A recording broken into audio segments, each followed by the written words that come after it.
Trinamool office তো আমি দূরবীন দিয়ে আমি দেখতে পাচ্ছি না, কোথায় আছে, কার কাছে ডুয়াবে?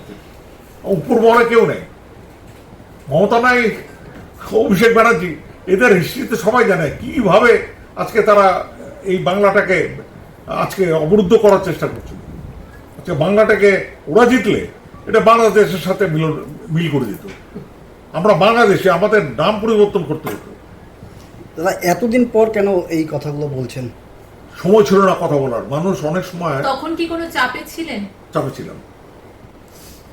ছিলাম দাদা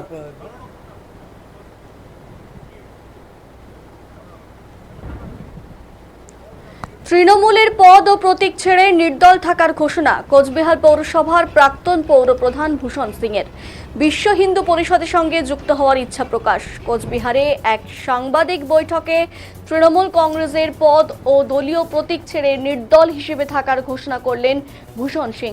তিনি জানান, ভবিষ্যতে বিশ্ব হিন্দু পরিষদ সহ বিভিন্ন হিন্দু সংগঠনের সঙ্গে যুক্ত হয়ে কাজ করার ইচ্ছে রয়েছে তার। এদিন তিনি তৃণমূল কংগ্রেসের জেলা সভাপতির বিরুদ্ধে একাধিক অভিযোগ তোলেন। ভূষণ সিংয়ের দাবি, তাকে রাজনৈতিকভাবে চেপে রাখার জন্য মিথ্যে মামলায় জড়ানো হয়েছিল এবং বিজেপি ছেড়ে পুনরায় তৃণমূলে ফিরে আসার জন্য বিভিন্নভাবে চাপ সৃষ্টি করা হয়েছিল। ভূষণ সিংয়ের এই মন্তব্য এবং রাজনৈতিক অবস্থান পরিবর্তনের ঘোষণাকে ঘিরে জেলার রাজনৈতিক মহলে নতুন করে চর্চা শুরু হয়েছে। তবে তার তোলা অভিযোগের বিষয়ে সংশ্লিষ্ট পক্ষের প্রতিক্রিয়া এখনো পাওয়া যায়নি। বলে আমি তাদের সাথে যোগাযোগ করছি সেই সময় হ্যাঁ, আজকে আমি সাংবাদিক বন্ধুটাচ্ছি আমার নিজের বিষয়ে একটু কিছু বলার জন্য। আমি দীর্ঘদিন থেকেই রাজনীতির মন্ত্রী আছে। আমি ছাত্র পরিষদ থেকে ডানপন্থী ছিলাম, ডানপন্থী মানুষ আমি। সেখান থেকে আজকে আমি 9 বার এই ওয়ার্ড থেকে আমি জিতেছি, 4 বার নির্দলে, 3 বার আমি পার্টির মধ্যে।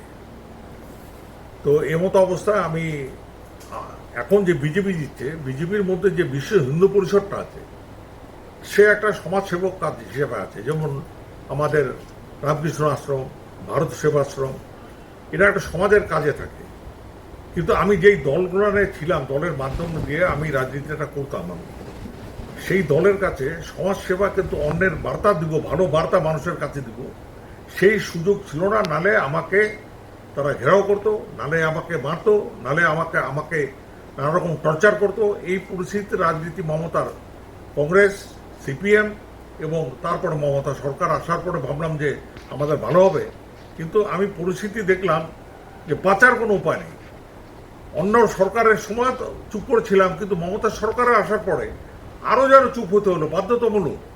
মানে একদম মুখটাকে বন্ধ করতে হলো, নাহলে কখন কোপ পড়ে, কখন কি অপবাদ কি বা কি হবে, সেই চিন্তাধারায় ভয় না পেলেও নিজের বিবেকের কাছে হার বানিয়ে গেছিলাম। তার জন্য আমাকে চেয়ারম্যান থেকে সরিয়ে দেওয়া হয়েছে। আমি নির্দল হিসাবে আবার কন্টেস্ট, গেলবারও নির্দল হিসাবে কন্টেস্ট করছে। সেখানে তৃণমূলও দাঁড়িয়েছিল, বিজেপি দাঁড়িয়েছিল, আদার্স পার্টি দাঁড়িয়েছিল, সেখানেও আমি জিতে এসেছি। আমি নির্দল হিসাবে জিতে কিন্তু চলাচ্ছিলাম। লাস্ট ইলেকশনের আগে আমাকে যে সভাপতি আমাদের তৃণমূলে ছিল, সে আমাকে ডেকে বলে যে 3 জনকে তুমি একটু রেডি করো যে আমাদের বিজেপিতে তৃণমূলে জয়েন করতে, নাহলে তৃণমূলের যে ভোটটা হবে, যদি নির্দল থাকে তাহলে আমাদের ভোট আমি বেশি পাবো না, বার্তাটাও খারাপভাবে যাবে। এবার যখন বললো, আমি নিয়ে গিয়ে জয়েন করলাম ভালোর জন্য। কিন্তু মনের দিক দিয়ে তো হিন্দু যেহেতু ছিল, হিন্দু তো ছিলাম আমি।